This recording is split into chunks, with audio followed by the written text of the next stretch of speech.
आदाब और नमस्कार, मैं हूं सुल्तान कुरैशी और आप देख रहे हैं भिवंडी समय न्यूज।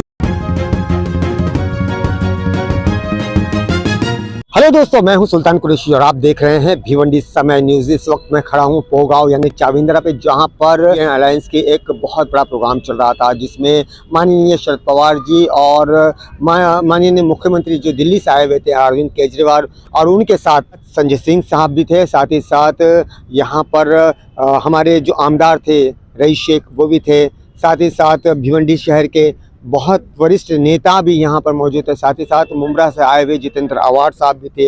इनके साथ साथ शिवसेना के बड़े वरिष्ठ नेता भी यहाँ मौजूद थे। और इनकी तमाम की मौजूदगी में तमाम लोगों ने जो है यहाँ पर सभी कार्यकर्ताओं लोगों से, आवाम से दरख्वास्त की है अपने भाषण में कि वो 20 तारीख के दिन बालिया मामा को वोट दिए और उनके बटन जिनकी निशानी तुतारी है उस पर दबा कर उन्हें भारी से भारी वोटों से कामयाब बनाए।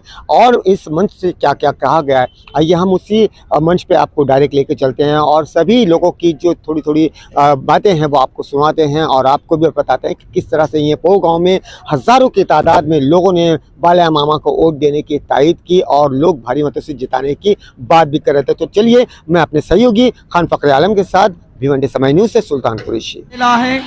राष्ट्रवादी काँग्रेस पार्टीचे सर्वा सभी को विनंती, कृपया खड़े होकर हाथ जोड़कर सर के ऊपर हाथ शरद चंद्र पवार साहब का स्वागत करना है। अरविंद केजरीवाल साहब का स्वागत करना है। दिल्ली के मुख्यमंत्री अरविंद केजरीवाल साहब, हमारे संजय सिंह जी, देश के नेता शरद चंद्र पवार साहब आए यहाँ पे, उनका स्वागत करना है। सबको विनती, बहनों को विनती, खड़े होके सर के ऊपर से हाथ जोर जोर से तालियां बजानी है। हमारे केजरीवाल साहब के लिए तालियां बजानी है, हमारे संजय सिंह साहब के लिए तालियां बजानी है। देश के नेता शरद चंद्र पवार साहब का आगमन हो चुका है, उनके लिए जोरदार तालियों में उनका इस्तकबाल करें। पवार साहब आगे बढ़ो, केजरीवाल साहब आगे बढ़ो, हम तुम्हारे साथ हैं।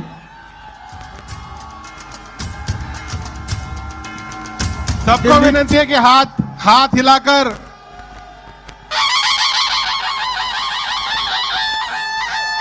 देश के नेता शरद चंद्र पवार साहब, दिल्ली के मुख्यमंत्री अरविंद केजरीवाल साहब, संजय सिंह साहब, हमारे जयंत पाटिल साहब, जितेंद्र आव्हाड जी, इनका सभी का स्वागत।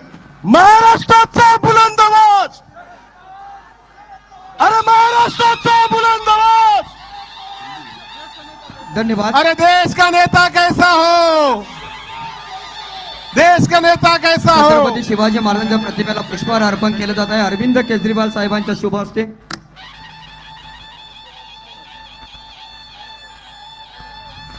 मान्यवरांच्या शुभ हस्ते आपण या प्रतिमेचं पूजन करत आहोत।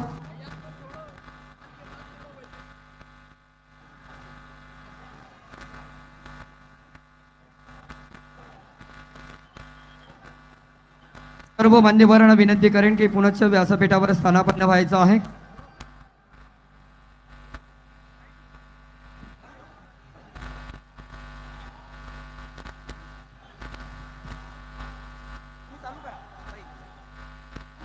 मंच पर विराजित सभी सम्माननीय व्यक्तिमत्वों को आदर अर्पित करते हुए भिवंडी लोकसभा से हमारे महाविकास आघाड़ी एवं इंडिया अलायंस के प्रत्याशी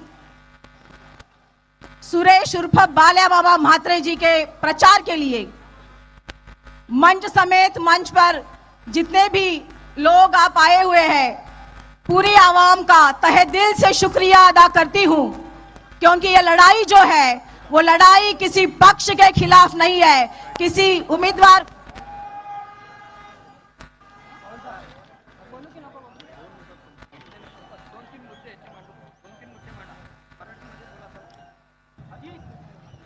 एक तो अभी इन्होंने क्या किया है, पीएम मोदी जी बता रहे हैं हमारे पीएम अभी 4 मुद्दों पर आए और 4 एम पर आए हुए हैं। उसमें पहला है मंदिर, दूसरा है मस्जिद, तीसरा है मुसलमान और चौथा अभी आए हैं वो मुद्दा है हमारी बहनों का मंगलसूत्र।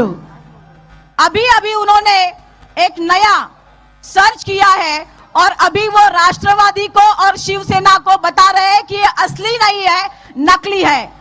पीएम मोदी जी को मैं प्रश्न पूछना चाहती हूँ, मोदी जी कभी कभार आपने हम सुनते हैं कि चाय बेचा था, और चाय कहां पे बेचा था?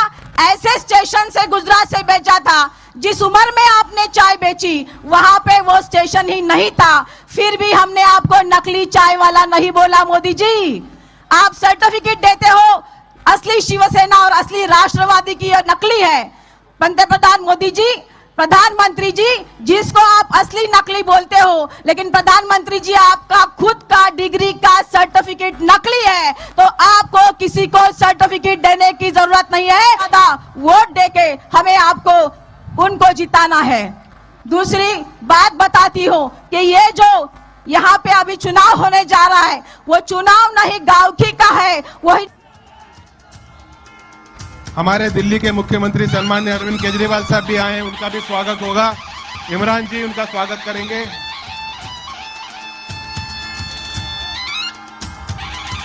इसके बाद सम्माननीय केजरीवाल साहब का स्वागत होगा।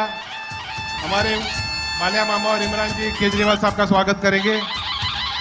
सम्माननीय जयंत पाटिल साहब, प्रदेश के अध्यक्ष जयंत पाटिल साहब, प्रदेश के अध्यक्ष जयंत पाटिल साहब, उनका स्वागत। हमारे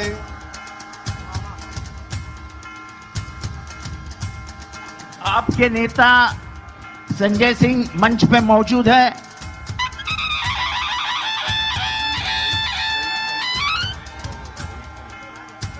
आता कोण झालं? सर्वांना विनंती असेल की आपण खुर्च्यांवर बसून घ्या। रईस शेख जी का स्वागत कीजिए। रशीद ताहिर मोमिन जी का स्वागत कीजिए।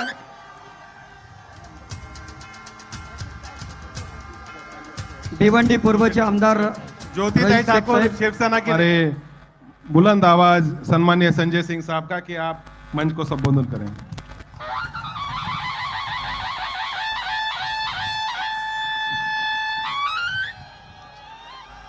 मंच पर आसीन एनसीपी शरद पवार गुट के राष्ट्रीय अध्यक्ष पूर्व मुख्यमंत्री शरद पवार जी, मंच पर आसीन वो बहादुर नेता जिसको दिल्ली के मुख्यमंत्री रहते हुए दुस्साहस किया मोदी ने जेल में डालने की, लेकिन जेल में उनको रोक नहीं पाए। आज जनता जेल का जवाब वोट से देने के लिए तैयार है। आदरणीय मुख्यमंत्री अरविंद केजरीवाल जी,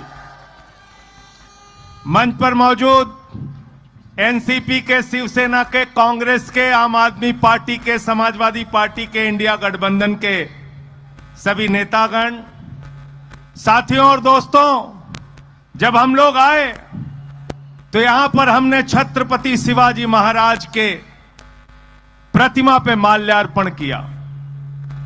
छत्रपति शिवाजी महाराज ने एक ही शिक्षा दी है, एक ही संदेश दिया है, गद्दारों को माफी नहीं, गद्दारों को। और क्या किया यहां पर मोदी जी ने? भारतीय जनता पार्टी वालों ने क्या किया? हमने सुना था सोना चोर होते हैं, बाइक चोर होते हैं, कार चोर होते हैं, लेकिन नरेंद्र मोदी पार्टी चोर है। पार्टी चुरा ली, पार्टी चुरा ली। शिवसेना की तीर कमान चुरा ली, शरद पवार की घड़ी चुरा ली। ये जितने घड़ी चोर और तीर कमान के चोर हैं, इनको शिवाजी महाराज का संदेश समझा देना और इनको चुनाव में जमानतें जब्त करके बताना कि महाराष्ट्र में एक भी सीट भारतीय जनता पार्टी की और ये जो शिवसेना इनकी आने वाली नहीं है। आज शिंदे साहब की शिवसेना के लिए मजाक उड़ता है, विधानसभा में नारे लगते हैं 50 खोके एकदम ओके, 50 खोके एकदम ओके। भारतीय खोका पार्टी है ये लोग, भारतीय खोका पार्टी। इसलिए मैं आपसे कहने के लिए आया हूं, अपील करने के लिए आया हूं। देश के प्रधानमंत्री अलग अलग चुनाव के चरण में लगातार हारते जा रहे हैं, इसलिए उनका अपनी जुबान पे कोई कंट्रोल नहीं है, भाषा पे कोई कंट्रोल नहीं है। शरद पवार जी को भटकती आत्मा कहते हैं, उद्धव ठाकरे को नकली शिवसेना कहते हैं। मरने की कामना कर रहे हैं शरद पवार की, जिनकी उम्र 84 साल है। अपने वोट की ताकत से जवाब देना कि शरद पवार का, एनसीपी का, महाराष्ट्र का, मराठी लोगों की कितनी ताकत है। हम तुम्हारी जमानत जब्त कराएंगे और एनसीपी की ताकत बताने का काम करेंगे, इंडिया गठबंधन की ताकत बताने का काम करेंगे। मैं यहां पर इसलिए भी आया कि पूरा भिवंडी का इलाका यूपी के लोगों से, बिहार के लोगों से भरा पड़ा है। कितना जने सुल्तानपुर वाले यहां भाई, यहां आधा सब जने ना, सुल्तानपुर, अमेठी, प्रतापगढ़, फैजाबाद, बस्ती, आजमगढ़, हाँ ना सब जने, हाथ उठा के बताओ सब जने, किसको जिताना है? किसको जिताना है? मामा को, मामा को जिताना है, सुरेश भाई को जिताना है। यहां से ज्यादा लंबी बात नहीं करूंगा, मैं सिर्फ एक ही बात कहना चाहता हूं। नरेंद्र मोदी जी कहते हैं मोदी की गारंटी है, ये मोदी की गारंटी है। क्या गारंटी दिया 2014 से?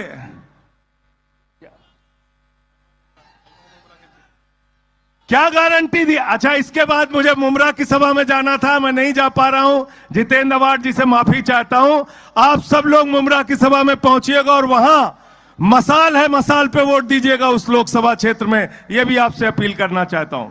साथियों और दोस्तों, मोदी जी कहते हैं हमारी ये गारंटी है, ये गारंटी है। 2014 से मोदी जी ने जितने वादे किए, एक भी वादे पूरे नहीं किए। पहले कहा 2 करोड़ नौकरी देंगे, झूठ बोला। फिर बोले महंगाई कम करेंगे, झूठ बोला। फिर बोले काला धन लाएंगे, 15 लाख देंगे, झूठ बोला। फिर बोले 15 अगस्त 2022 तक पक्का मकान देंगे, झूठ बोला। मैंने नरेंद्र मोदी जी से कहा, मोदी जी आपकी एक ही गारंटी है, झूठ बोलने की गारंटी, झूठ बोलने की गारंटी है। नारा देते हैं 400 पार, 400 पार, 400 पार। गए बंगाल में, कहने लगे 200 पार, 200 पार, 200 पार। वहां आई 73 सीट। आए महाराष्ट्र में, कहने लगे 150 पार, 150 पार, 150 पार। आई 105 सीट। गए कर्नाटक में, कहने लगे 130 पार, 130 पार, 130 पार। आई 65 सीट। गए दिल्ली में, कहने लगे 45 पार, 45 पार, 45 पार। आई 8 सीट। गए हरियाणा में, कहने लगे 75 पार, 75 पार, 75 पार। आई 40 सीट। गए मिजोरम में, कहने लगे 21 पार, 21 पार, 21 पार। आई 1 सीट। अब करें 400 पार, 400 पार, 400 पार। जनता करे तड़ी पार, तड़ी पार, तड़ी पार। तड़ी पार करना है कि नहीं करना है? इनको करना है, करना है ना। ये बैठे हैं दिल्ली के मुख्यमंत्री केजरीवाल जी, जेल में डाल दिया इनको। मुझे 6 महीने जेल में रखा, मनीष सिसोदिया जी को जेल में डाल दिया, सत्येंद्र जैन को जेल में डाल दिया। अरे केजरीवाल की आवाज को दबाना चाहते हो? जितनी भी कोशिश करोगे नरेंद्र मोदी जी, अरविंद केजरीवाल और मजबूत होकर तुमसे लड़ाई लड़ने के लिए तैयार रहेगा। आप केजरीवाल को पकड़ के जेल में डाल रहे हो। केजरीवाल तुम्हारी जेल से डरने वाले नहीं है। दिल्ली के लिए बिजली, पानी, शिक्षा, स्वास्थ्य, इस देश का भविष्य बनाने के लिए काम कर रहे हैं। आपकी जेल से डरे बगैर लड़ेंगे और आपको हराने का काम करेंगे। इंडिया गठबंधन की सरकार बनने जा रही है। अंत में यह चुनाव याद रखना, भारत के संविधान को बचाने का चुनाव है। यह चुनाव आरक्षण को बचाने का चुनाव है। यह चुनाव वोट की ताकत बचाने का चुनाव है। अगर गलती से बीजेपी जीत गई तो चुनाव खत्म करेंगे, आरक्षण खत्म करेंगे, बाबा साहब का संविधान खत्म करेंगे। जो बाबा साहब का संविधान खत्म करना चाहते हैं, उनकी राजनीति को खत्म कर देना, उनको जीरो पे पहुंचाने का काम करना। अंत में इन्हीं लाइनों के साथ, अंत में इन्हीं लाइनों के साथ कि कैसे कैसे मंजर अभी आने लगे हैं और गाते गाते लोग चिल्लाने लगे हैं, बदल डालो अब इस तालाब के पानी को, कमल के फूल तो मुरझाने लगे हैं, कमल के फूल तो मुरझाने लगे हैं। बहुत बहुत शुक्रिया, बहुत बहुत धन्यवाद। धन्यवाद सर। बहुत बहुत धन्यवाद संजय सिंह साहब। और जिनके वक्तव्य को सुनने के लिए हम भिवंडीकर बेकरार हैं। और दिल्ली की मोदी जी की सरकार जिनको डरती है, वो दिल्ली के मुख्यमंत्री सम्मान्य केजरीवाल साहब को विनती है कि अपनी बात रखें। वहां सर, वहां से केजरीवाल साहब आगे बढ़ो। भिवंडी की जनता को विनती कि हाथ ऊपर खड़े करके तालियों से केजरीवाल साहब का इस्तकबाल करें। Hello hello hello. भारत माता की माता की इनकलाब इनकलाब वंदे वंदे।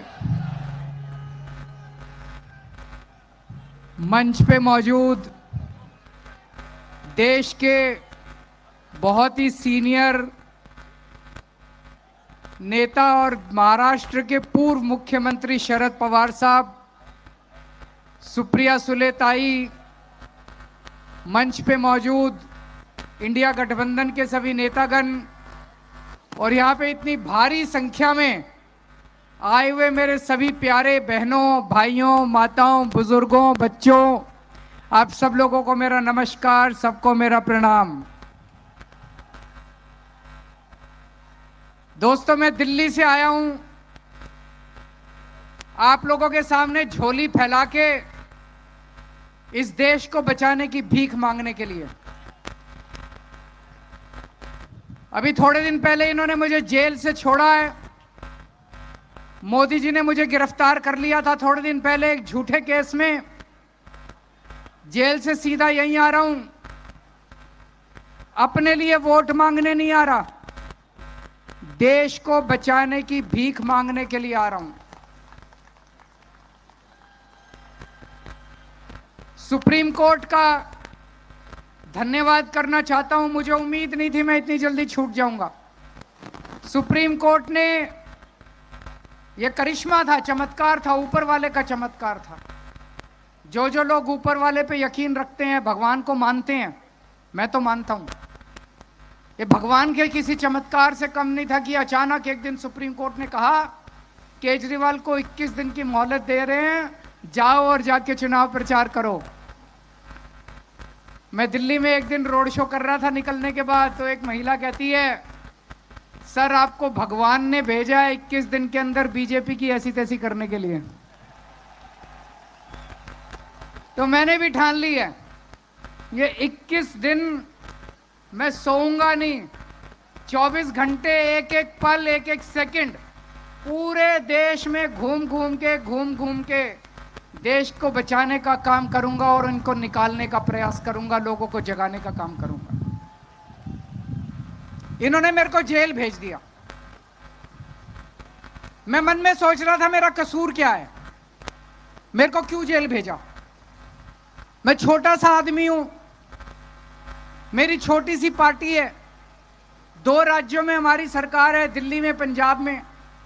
ये तो बहुत ताकतवर लोग हैं, इनके पास तो इतनी सत्ता है, इतना पैसा है, फिर मेरे को जेल क्यों भेजा। मेरे को जेल इसलिए भेजा क्योंकि दिल्ली के अंदर मैंने गरीबों के बच्चों की शिक्षा का इंतजाम किया। मेरे को जेल इसलिए भेजा क्योंकि दिल्ली के अंदर मैंने गरीबों के सरकारी स्कूलों को शानदार बना दिया। मोदी जी उसको रोकना चाहते हैं। मोदी जी नहीं चाहते कि गरीबों के बच्चों को अच्छी शिक्षा मिले। मैं कहना चाहता हूं मोदी जी, मैंने दिल्ली में 500 स्कूल बनाए, आप 5000 स्कूल बनाओ, 50,000 स्कूल बनाओ देश में, तब आपका बड़प्पन है। केजरीवाल ने 500 स्कूल बनाए, आप उसको जेल में डाल के स्कूल बंद करा दो। ये तो छोटी सोच है, ये तो छोटी मानसिकता है। मेरे को जेल में क्यों भेजा? मेरे को जेल में इसलिए भेजा, मैंने दिल्ली के अंदर शानदार सरकारी अस्पताल बना दिए, शानदार मोहल्ला क्लिनिक बना दिए, सबका इलाज मुफ्त कर दिया। दिल्ली में 2.5 करोड़ लोग रहते हैं, अमीर हो चाहे गरीब हो, सबको शानदार इलाज मिलता है, सारी दवाइयां फ्री, सारे टेस्ट फ्री। मोदी जी इसको रोकना चाहते हैं। मोदी जी नहीं चाहते कि गरीबों को अच्छा इलाज मिले। आपका बड़प्पन तो है, मैंने 500 मोहल्ला क्लिनिक खोले, आप 5 लाख हर गांव में मोहल्ला क्लिनिक खोलो ना, तब आपका बड़प्पन है। केजरीवाल ने 500 मोहल्ला क्लिनिक खोले, केजरीवाल को पकड़ के जेल में डालो, मोहल्ला क्लिनिक बंद कर दो, ये तो छोटी सोच है। और विडंबना देखो, मैंने दिल्ली में सब लोगों की दवाइयां फ्री कर दी, छोटी बीमारी हो चाहे बड़ी बीमारी हो, सबको फ्री दवाइयां, सारी फ्री दवाइयां मिलती है। लेकिन जब मैं जेल गया, 15 दिन तक इन्होंने जेल के अंदर मेरी दवाइयां बंद कर दी। मैं शुगर का मरीज हूं 20 साल से, बहुत हाई शुगर रहती है मेरे को। इंसुलिन का इंजेक्शन लगता है रोज, 4 बार इंजेक्शन लगता है रोज मेरे को। 52 यूनिट इंसुलिन लेता हूं मैं। जब मैं जेल गया 15 दिन तक इन्होंने मेरे को इंसुलिन का इंजेक्शन नहीं दिया। मैं कहता रहा, मेरी 300 शुगर, 350 शुगर हो गई। अगर कई दिन तक लगातार ज्यादा शुगर रहे तो किडनी खराब हो जाती है, लिवर खराब हो जाता है। मुझे नहीं पता ये मेरे साथ क्या करना चाहते थे, लेकिन इतिहास गवाह है, ऐसे बहुत किस्से हुए हैं जब विपक्षी लोगों को, विरोधियों को जेल में डालकर उनको शारीरिक तौर पे खत्म कर दिया गया।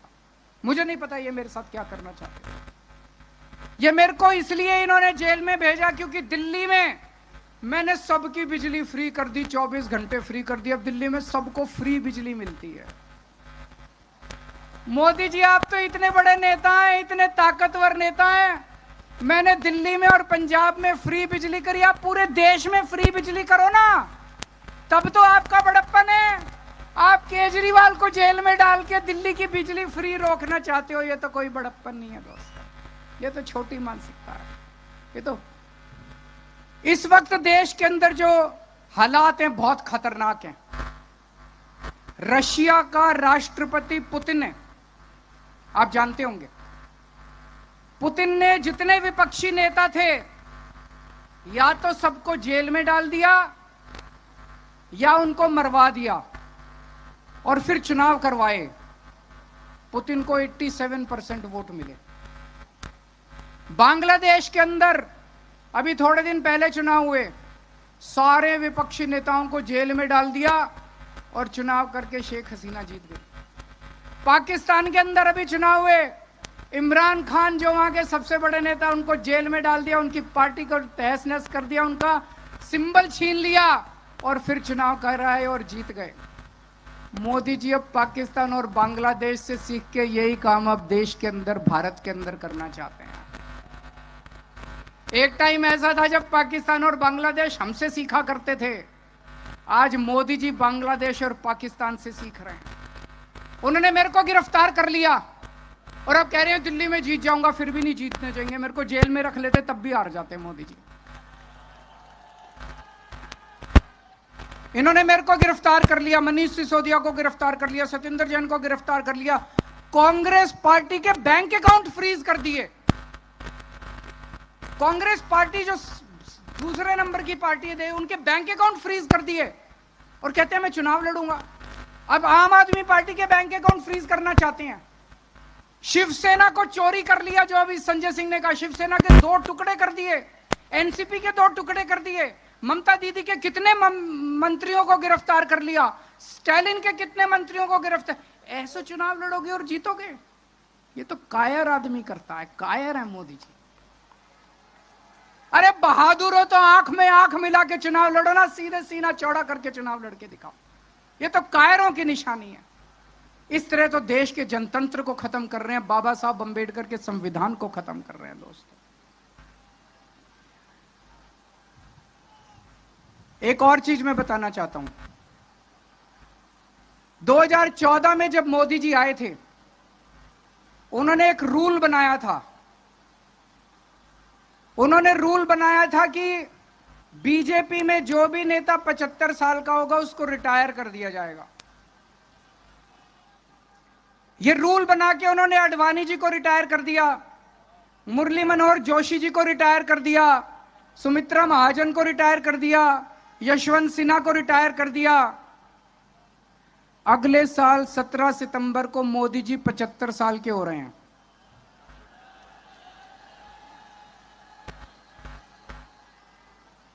तो जाहिर तौर पे मोदी जी भी रिटायर होंगे। अपना रूल बनाया उन्होंने तो अपने ऊपर तो लागू करेंगे वो।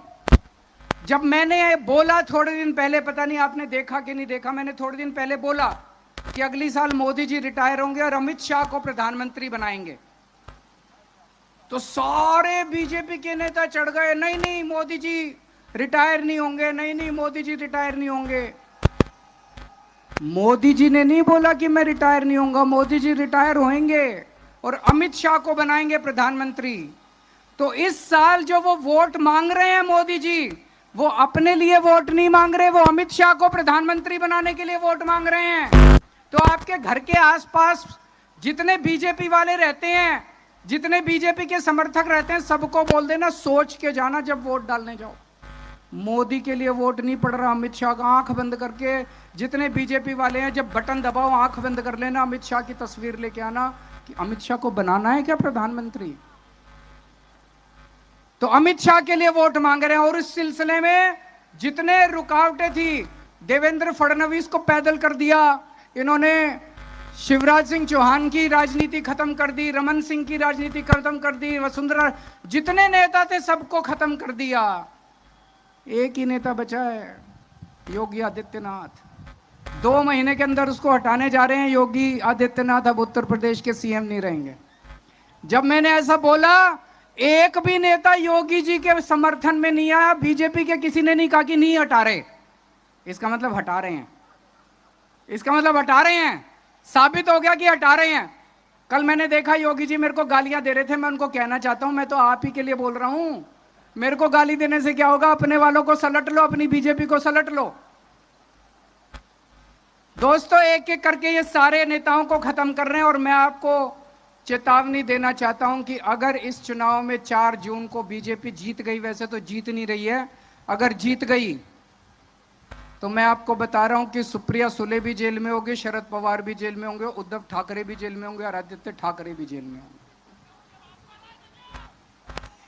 यस, मैं आज तक मैंने जितनी पॉलिटिकल भविष्यवाणी की है सर, तो हमें मेहनत करनी पड़ेगी। थोड़े दिन रह गए, किसी भी हालत में हमें बीजेपी को जीतने नहीं देना है। और जिस तरह की गालियां दे रहे हैं प्रधानमंत्री जी, उन्होंने शरद पवार साहब को कहा भटकती आत्मा। ये कोई इतने सीनियर आदमी है, 84 साल के बुजुर्ग हैं। मोदी जी 74 साल के हैं, 10 साल सीनियर है उनसे। ऐसे किसी बुजुर्ग को कहना ठीक है क्या? प्रधानमंत्री को ऐसी भाषा अच्छी लगती है? उनको कहते हैं नकली शिवसेना, नकली संतान।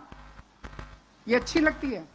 ये तो पूरे महाराष्ट्र के मराठी मानुस की बेइज्जती का सवाल है। इस बार जब जाओ तो बटन दबा के उनको इस गाली का जवाब देना, जब वोट डालने के लिए जाओ आप। यहां के कैंडिडेट हैं बाले मामा, उनको रिकॉर्ड जीत आप लोगों को दिलवानी है।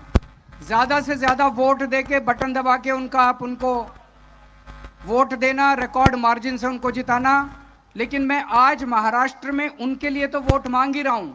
मैं महाराष्ट्र में आज आया हूं पूरे इंडिया गठबंधन के लिए वोट मांगने के लिए।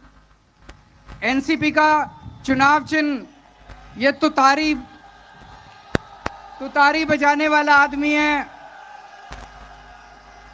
इसका खूब प्रचार करना है। मैंने सोशल मीडिया पे एक आदमी को देखा था, मैं बहुत चिंतित हो गया उसको देख के। वो आदमी कह रहा था, जब वो वोट देके बाहर निकला, उससे किसी मीडिया वाले ने पूछा किसको वोट दिया, बोला शरद पवार को। बोलो क्या निशान? बोला घड़ी। ये कंफ्यूजन है कुछ लोगों के अंदर। आपको प्रचार करना है अपनी गली में, अपने गांव में, अपने मोहल्ले में, सबको बोल देना कि असली वाली एनसीपी, शरद पवार वाली एनसीपी का चुनाव चिन्ह घड़ी नहीं है, घड़ी पे मत डाल देना। असली वाली एनसीपी का चुनाव चिन्ह क्या है? तुतारी वाला आदमी। तुतारी वाले आदमी को वोट डालना है और ज्यादा से ज्यादा वोट देके मामा को जिताना है। मैं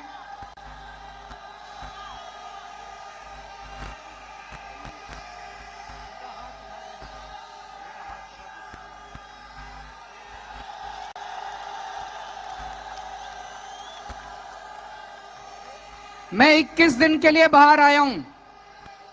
2 तारीख को मुझे जेल वापस जाना है। 4 तारीख को नतीजे आएंगे। मैं जेल की सेल से नतीजे देख रहा हूंगा टीवी पे।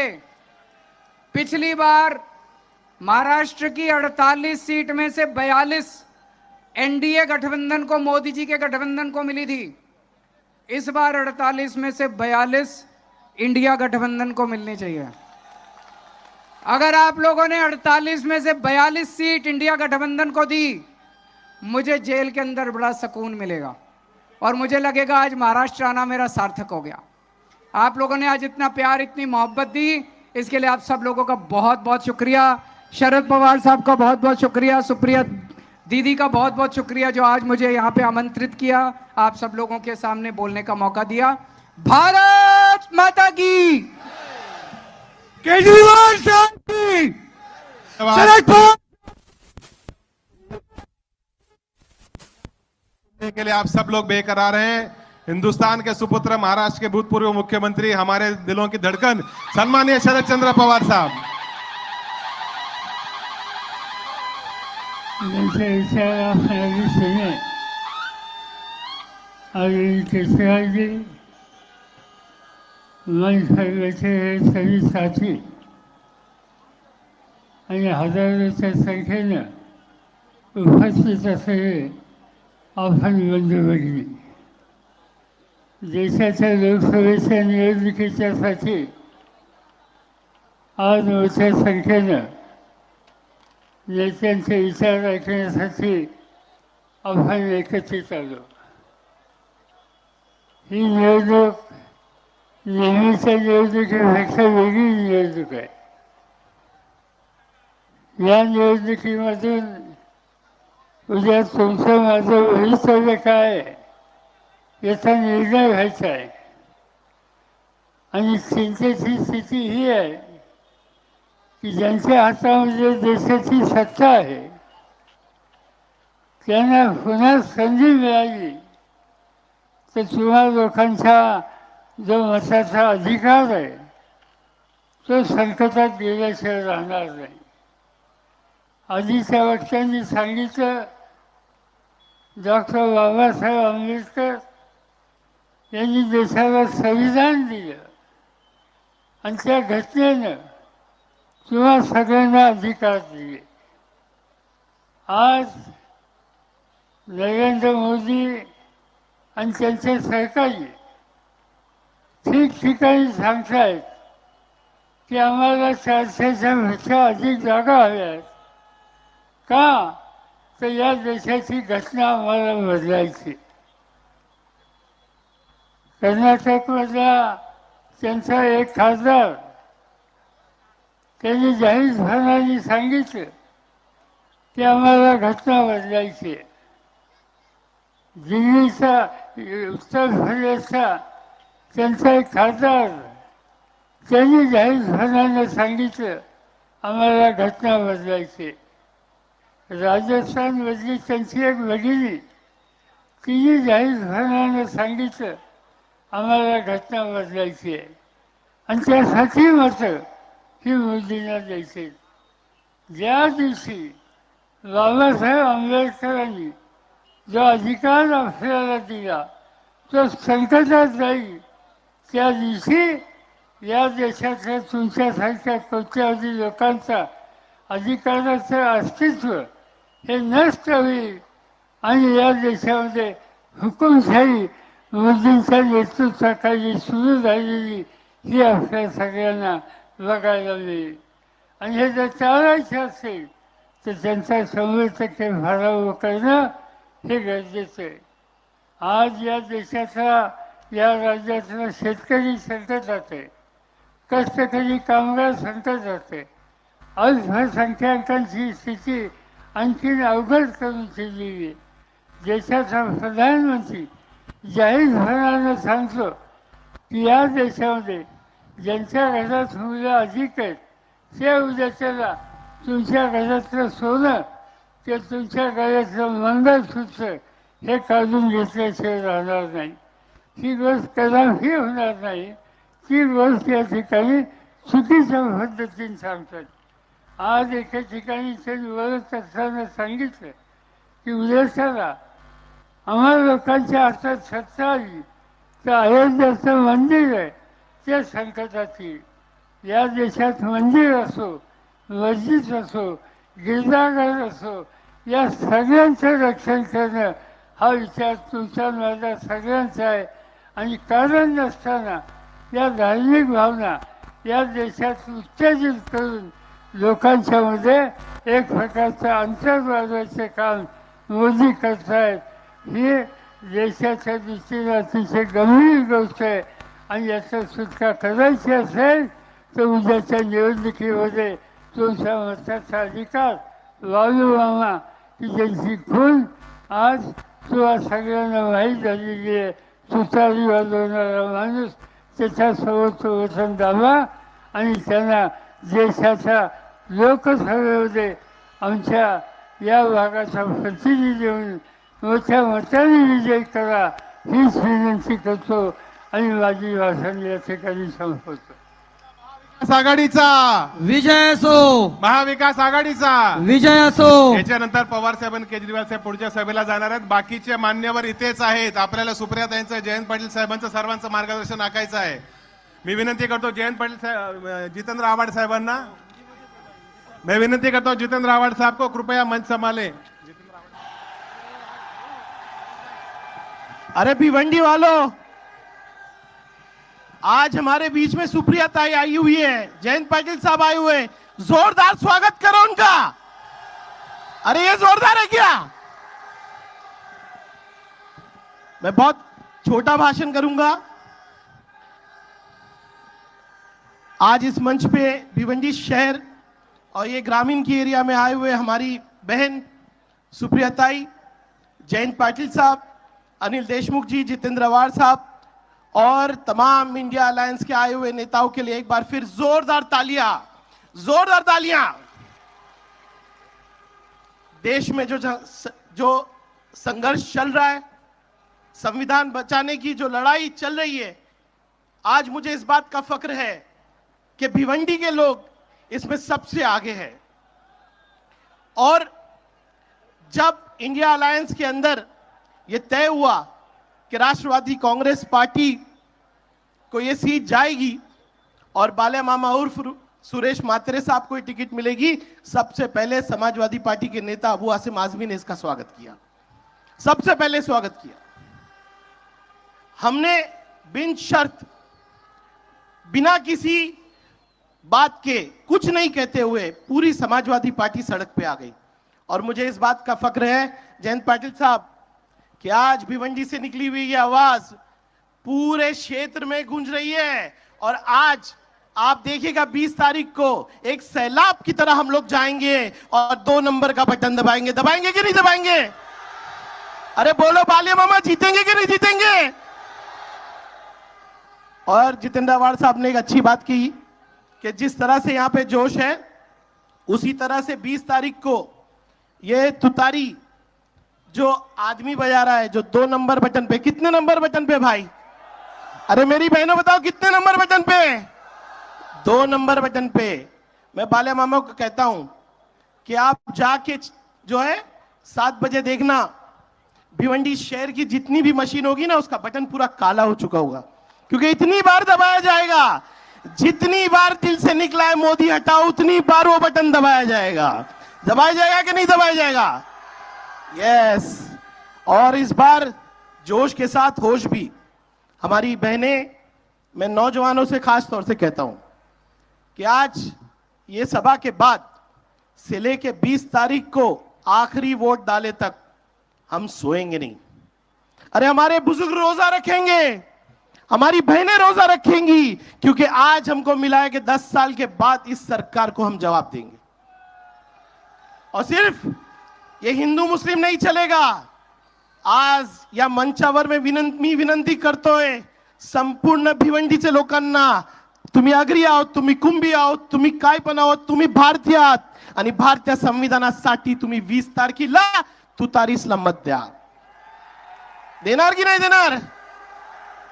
बस मैं लंबा नहीं बोलूंगा, ताई को और सबको जाना है. लेकिन एक बार बाल्या मामा किधर है? बाल्या मामा से कहूंगा, बाल्या मामा ये हमारा वचन है, एमपी बन के ताई के साथ जाना है तुमको पार्लियामेंट में, भिवंडी का प्रतिनिधित्व करना है कि नहीं? अरे जोर से बोलो, बाला मामा एमपी है कि नहीं? और उसके बाद बहुत सारे हमारे इशू है, हमारे यहाँ तोरन का इशू है, आईजीएम का इशू है, सड़क का इशू है, लेकिन सबसे ज्यादा अहमियत है हमारे कॉन्स्टिट्यूशन, हमारे संविधान की। आप सबने इतनी ताकत के साथ यहाँ के बालिया मामा को सपोर्ट किया। मेरे भाई बालिया मामा जीतेंगे कि नहीं जीतेंगे? बस यही चाहता हूं, मैं लंबा भाषण नहीं करूंगा बालिया मामा, ये जोश नहीं होश भी है। और 20 तारीख को आपका रिजल्ट ऐसे ही निकलेगा। 4 जून को यही सब लोग एक साथ प्रेस कॉन्फ्रेंस करके हमारे एमपीस को देश के सामने रखेंगे। आप सब आए इसके लिए बहुत बहुत शुक्रिया। जय हिंद, जय समाजवाद, जय महाराष्ट्र, जय इंडिया आघाडी। बहुत धन्यवाद रईस भाई। अब हम विनंती करूंगा स्वाती। आता यानंतर रुपेश म्हात्रे आपल्याला संबोधित करतील।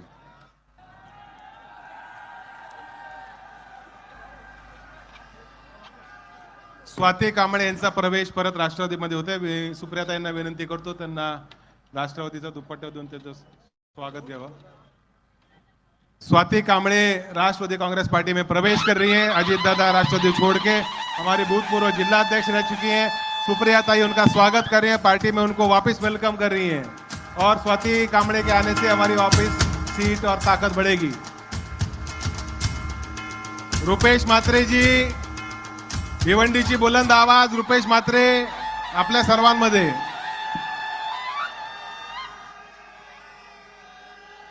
आजच्या सभेसाठी उपस्थित मंचावरील सर्व महाविकास आघाडीचे सन्माननीय नेते, सन्माननीय व्यासपीठ, समोर उपस्थित असलेले सर्व बंधू आणि भगिनी, सर्वप्रथम मी आपणा सर्वांचं या ठिकाणी मनापासून स्वागत करतो, अभिनंदन करतो। आपण इतक्या मोठ्या संख्येने या ठिकाणी आलात आणि या ठिकाणी आलेल्या आमच्या सर्व नेते मंडळींचा, त्यांनी दिलेल्या आव्हानाला प्रतिसाद देण्याचं काम केलं, त्याबद्दल पुनश्च आपलं मी अभिनंदन करतो। आणि निश्चितच महाविकास आघाडी आणि इंडिया गठबंधनच्या उमेदवारांना आपल्याला का निवडून द्यायचं आहे? देशामधली जी परिस्थिती आहे, सर्वात मोठा लोकशाही असलेला देश म्हणून आपण मिरवत असताना आपली लोकशाहीच धोक्यात आलेली आहे। सोबत डॉक्टर बाबासाहेब आंबेडकरांनी दिलेलं संविधान असेल, ते संविधान देखील धोक्यात आलेलं आहे। आणि अशा वेळी आपल्याला खऱ्या अर्थाने या ठिकाणी अगदी जोशात येऊन आपल्या इंडिया अलायन्सच्या उमेदवाराला, महाविकास आघाडीच्या उमेदवाराला, म्हणजेच आपल्या बाळामामा म्हात्रे यांना या ठिकाणी त्यांची निशाणी असलेल्या तुतारी वाजवणारा माणूस, या निशाणीवर जास्तीत जास्त मतं देऊन त्यांना विजयी करण्याचं काम आपल्याला करावं लागेल। खरं तर आपल्याला सर्वांनाच माहीत आहे की देशामध्ये, राज्यामध्ये जी महागाई वाढलेली आहे, महागाईचा प्रश्न विचारल्यानंतर आपल्याला सर्वांना सांगितलं जातं, आपल्यामध्ये देशप्रेम जागवण्याचं काम केलं जातं।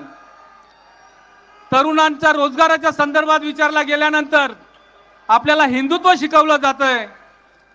महिलांच्या सुरक्षिततेचा प्रश्न विचारल्यानंतर त्या ठिकाणी कुठल्याही प्रकारची स्टेटमेंट येत नाही, त्या ठिकाणी मुखर राहण्याचं काम केलं जातं। या अशा अन्यायकारक सरकारला, अन्यायकारक केंद्रामध्ये असलेल्या सरकारला उतरवण्याचं काम आपल्याला सर्वांना करायचं आहे। आणि मला खात्री आहे की भिवंडीच्या लोकांनी एकदा ठरवलं तर तो कोणीही असू दे, त्याला त्याची जागा दाखवण्याचं काम करण्याचं काम ही भिवंडीची जनता करत असते। आणि म्हणून या येत्या 20 तारखेला मी आपणा सर्वांना आवाहन करतो की आपण सर्वजण 20 तारखेला आपण तर करणारच आहात, परंतु आपले जे काही स्नेह संबंधित लोक असतील, आपल्या कुटुंबातली लोक असतील, आपल्या मित्रपरिवारातील लोक असतील, त्या सर्वांना आपल्याला सांगायचं आहे की 20 तारखेला तुतारी वाजवणाऱ्या माणसाच्या बटनावर त्या ठिकाणी मत देऊन आपल्या उमेदवाराला विजयी करायचं आहे। एवढंच आजच्या प्रसंगी आवाहन करतो आणि थांबतो। जय हिंद, जय महाराष्ट्र, जय भीम। धन्यवाद रुपेशजी म्हात्रे साहेब। नमस्कार, व्यासपीठावरील सर्व मान्यवर आणि उपस्थित बंधू आणि भगिनींनो, आज आपण बाळ्या मामांच्या प्रचाराच्या निमित्ताने इथे सगळे जमलेलो आहोत. हा सगळा माहोल बघून मला वाटतं जयंतराव भिवंडीचा गुलाल आजच उधळायची वेळ आलेली असं दिसतंय. कारण एवढी अशी सभा मी खरंच भिवंडीत कधी पाहिली नाही. आणि मी काँग्रेसचे सोनियाजी आणि उद्धवजींचे मनपूर्वक आभार मानते की गेले काही महिने ज्या पद्धतीने शिवसेना आणि काँग्रेस पक्षाने जी आपल्याला साथ दिलेली आहे त्याबद्दल मी शिवसेना आणि काँग्रेस पक्षाचे प्रत्येक नेत्याचे, पदाधिकाऱ्याचे, कार्यकर्त्याचे मनपूर्वक आभार मानते की फार मेहनत तुम्ही गेले 2-3 महिने घेतलेली आहे. आज मी मामांना विचारत होते की भिवंडीच्या भाषणामध्ये काय लोकांना अपेक्षित आहे. तर मामा म्हणले फक्त बाळा मामा म्हणजे 2 मामा. आणि आपल्याला काय पाहिजे? स्वस्त वीज, रस्ता, पाणी. बरोबर? तर कोण देणार तुम्हाला? आणि बटन किती नंबरला? तर लक्षात ठेवायचं, रस्ता मामा, पाणी, गॅस, वीज. मग झालं, मला भाषण करायची गरजच नाही आता. 2 नंबरचं बटन आणि आपलं चिन्ह तुतारी वाजवणारा माणूस आहे. हे शुभ संकेत आहे. मी माझ्या मुलाची गोष्ट सांगते तुम्हाला.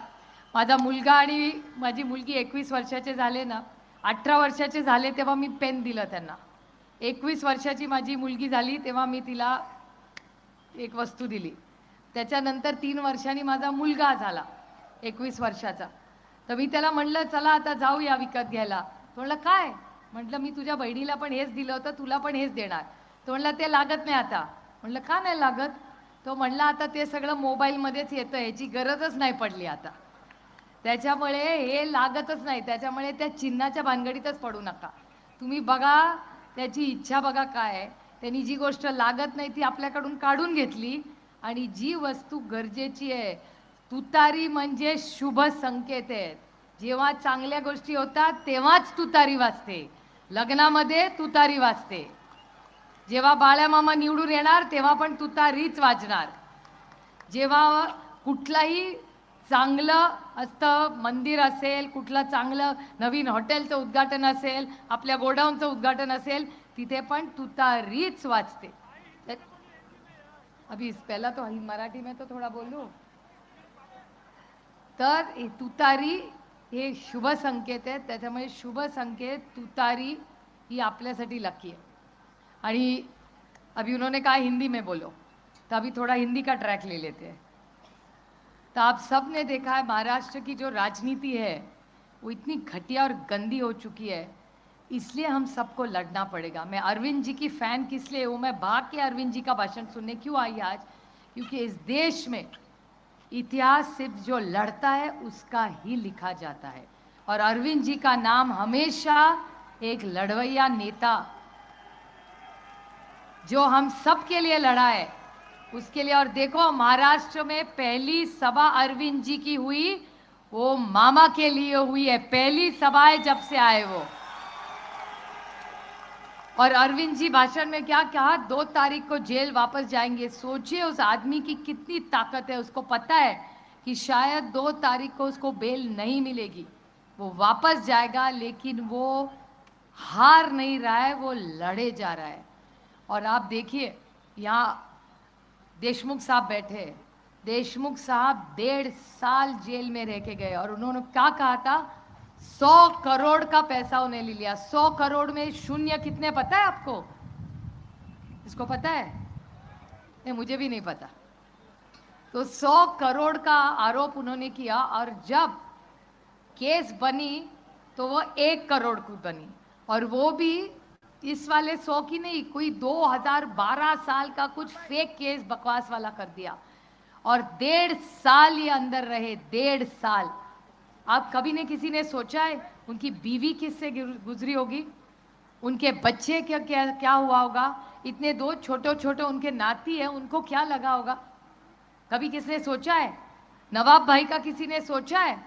अरे डंके की चोट पे मैं कहती हूँ, जब भी को भी एनसीपी पर कभी भी जेल में गया तो एनसीपी की तरफ से सिर्फ मैं हर जेल में गई हूँ, हर जेल में, क्योंकि अच्छे बुरे टाइम में अपने साथ जो खड़ा रहा उसके बुरे टाइम में हम सब ने साथ रहना चाहिए।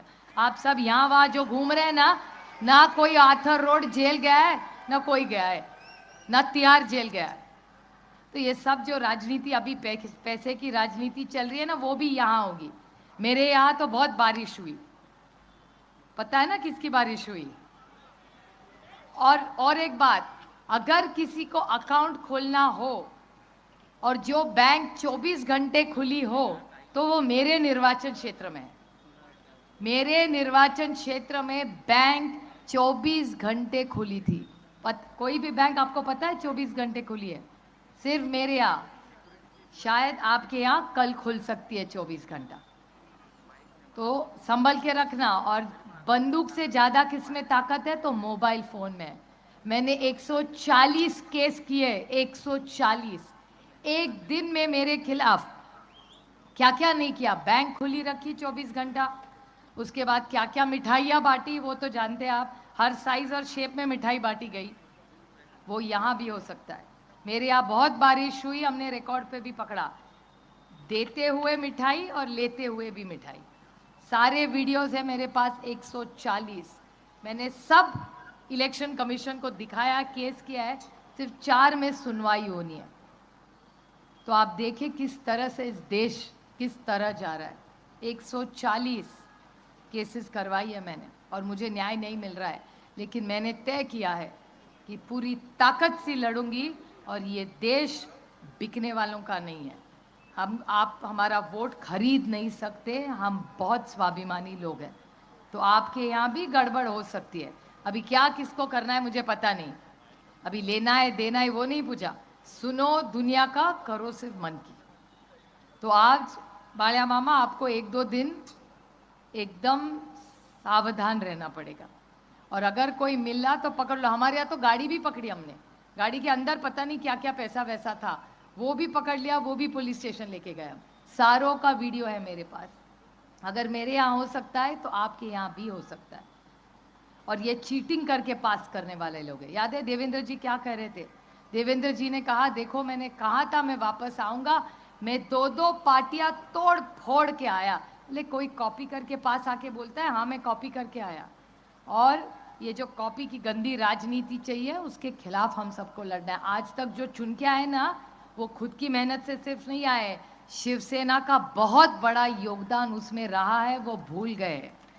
उद्धव जी ने कितनी सभा उनके लिए मुझे पता है। और ये जो असली नकली का जो गंदा चल रहा है ना, उसमें मत अटकना।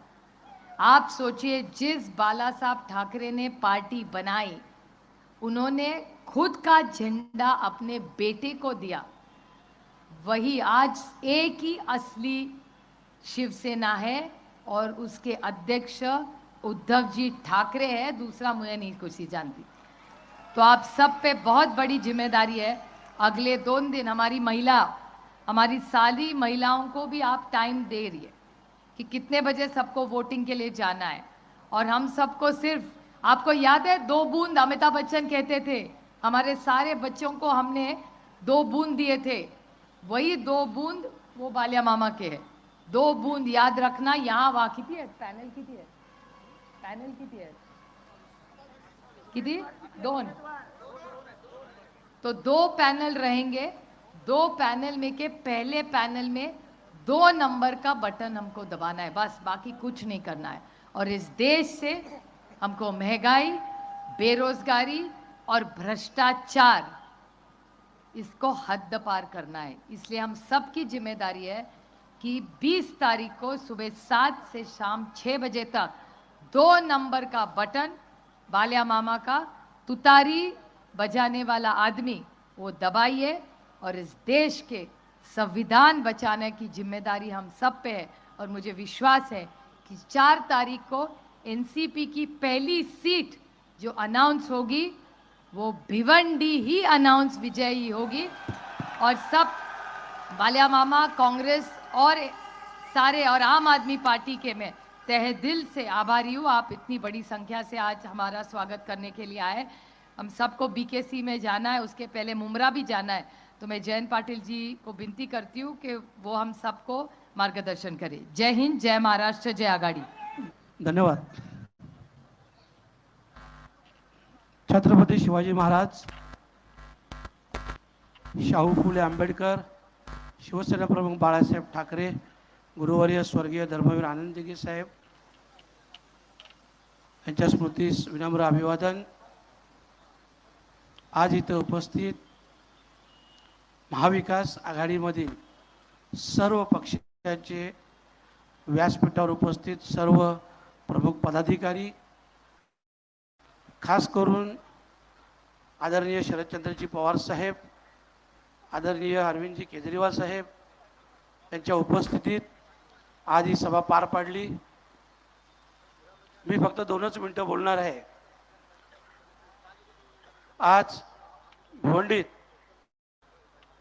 आपण पाहिलं असेल, गए 10 साल कपिल पाटिल खासदार थे, पर 10 साल में कहीं कुछ भी काम नहीं हुआ। आप देख रहे हो, सिर्फ और सिर्फ कोई भी काम करे तो वो काम मैंने ही किया है ऐसा दिखाना, बस इतना ही काम किया है। मैं आप लोग से यही एक 2-4 सवाल ही पूछने वाला हूँ। सबसे पहले तो अपने को, आपल्याला भिवंडीतून टोरेंट हटवायची आहे का नहीं? अगर अपने को टोरंटो हटाना है, आपको मालूम है कपिल पाटिल के साथ सब समिति गई, कमेटी गई, सब लोग गए, उन्होंने सीधा बोला टोरंटो छोड़ के बोलो। दूसरी बात, आपले जे IGM उपजिल्हा रुग्णालय है, ते रुग्णालय सुसज्ज असं जिल्हा रुग्णालय बनवायचं आहे का नाही? अपना जो लूम का व्यवसाय था उसमें अभी 50% बंद हुआ है, वो दोबारा फिर से एक बार हमारे भिवंडी वालों की धड़कन जो हमारे लूम है वो फिर से एक बार सुननी है कि नहीं सुननी है? जो भी हमारे गोडाउन है उसको रेगुलाइज करना है कि नहीं करना है? ये यहाँ पे पूरे भिवंडी लोकसभा क्षेत्र में एक भी मेडिकल कॉलेज, एक भी अच्छा हॉस्पिटल नहीं है, वो अपने को बनाना है या नहीं है? बस इस सभी सवाल का एक ही जवाब है, इंडिया गठबंधन की सरकार इस देश में आनी चाहिए और इसमें हमारा भिवंडी का हक का खासदार मैं यानी कि बालिया मामा यानी कि राष्ट्रवादी कांग्रेस पार्टी शरदचंद्र पवार, जिनकी निशानी है तुतारी बजाने वाला आदमी और बटन है 2 नंबर पे, मैं सबसे यही रिक्वेस्ट करूंगा। मैं इतना दिन से देख रहा हूँ भिवंडी में बड़ा जोश, बड़ी ताकत इंडिया गठबंधन के माध्यम से निर्माण हुई है। ये जोश, ये ताकत आपको सिर्फ और सिर्फ 20 तारीख तक बनाई रखनी है और आने वाली 20 तारीख में ऐसा वोटिंग करना है, ऐसा वोटिंग करना है कि जैसे कि एक समुंदर बह रहा है और इस समुंदर में बीजेपी बह जानी है, ऐसी वोटिंग हम सबको करनी है। आणि खास करून शिवसेना राष्ट्रवादीच्या सर्व कार्यकर्त्यांना मी मुद्दामून एक आवाहन करेन की गेली 10 वर्ष कपिल पाटीलच्या विजयात शिवसेनेचाच सिंहाचा वाटा होता आणि कपिल पाटीलच्या पराजयात शिवसेनेचाच सिंहाचा वाटा असायला हवा, एवढीच विनंती मी आपल्या सर्वांना करीन। आणि आपण सर्व जवाबदारीने, जिम्मेदारी के साथ आने वाले 20 तारीख को अपना, अपने घर का, अपने मोहल्ले का, आपल्या गावातील, आपल्या शहरातील जास्तीत जास्त वोटिंग पर्सेंटेज काढून जास्तीत जास्त मताने आपला उमेदवार निवडून कसं येईल हे आपल्या सगळ्यांना बघायचं आहे. खरं म्हटलं तर 2 तारखेला जेव्हा उमेदवारी अर्ज भरला त्यावेळेस आपण सर्वांनी, आप सभी ने भिवंडी में अब की बार इंडिया गठबंधन का खासदार, ये ताकत 2 तारीख को आपने दिखाई है और यही ताकत 20 तारीख को सिक्का मार के 4 तारीख के रिजल्ट में से दिखाना है और आप दिखाएंगे। ये पूरे उम्मीद के साथ मैं अपने 2 शब्द खत्म करता हूँ, आप सबसे रजा लेता हूँ। धन्यवाद। जय हिंद, जय महाराष्ट्र।